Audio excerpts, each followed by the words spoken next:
Iloilo is often praised for good governance, urban planning, and people-first projects. But today, we're talking about something that splits opinions hard: Iloilo's modern public markets. Some say they're clean, organized, dignified upgrades for vendors. Others say they're too expensive, underused, built more for photos than daily survival. So what are they really?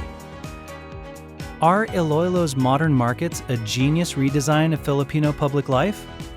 Or a well-intentioned flex that missed reality? Let's break it down. No bias, no worship, no hate, just facts and hard questions.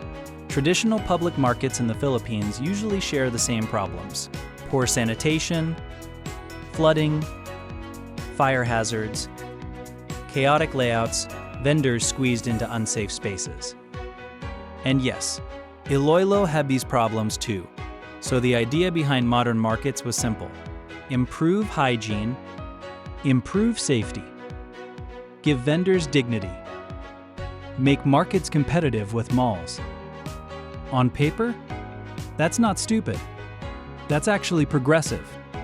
The real question is, did the execution match the intention? Let's be fair. Credit where it's due. 1. Cleanliness is a real upgrade. Walk into many of Iloilo's modern markets and you'll notice immediately proper drainage, ventilation, organized stalls, less smell, less mess. This matters, especially for food safety. For once, a public market doesn't feel like a punishment. 2. Disaster-resistant and safer.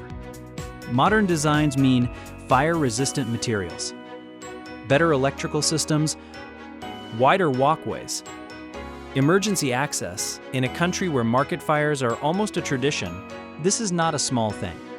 3. Vendors are no longer invisible. Here's the quiet win. Modern markets send a message. Vendors deserve dignity too. Not hidden in dark alleys. Not treated like a nuisance. Not forced to strategy for survival. From a governance standpoint, that's a power move. Now let's flip the script, because this is where the praise starts to crack. 1. Beautiful. But where are the people? A market is not a museum. If foot traffic is low, stalls are empty, vendors struggle to earn, then design alone means nothing. Some modern markets look great on opening day, then feel quiet on regular weekdays. That's a red flag. 2. Rent and operating costs hit hard. Here's the uncomfortable truth. Many small vendors operate on thin margins. When rent increases, rules get stricter, operating costs rise. Some vendors simply can't keep up. So what happens? They move back to sidewalks, informal stalls, old locations with higher foot traffic, which defeats the whole purpose. 3. You can't out-mall a mall. Let's be honest. Filipinos love convenience, aircon, parking, supermarkets, one-stop shops. Modern markets compete not with old markets, but with malls. And malls don't play fair. So unless location, access, and pricing are perfect, modern markets risk becoming over-designed underperformers. Here's the real debate. The problem isn't whether modern markets are good or bad. The problem is this: you can't modernize structures without modernizing habits. People still buy where it's closest, go where it's cheapest, choose convenience over concept. Urban design can guide behavior, but it can't force it.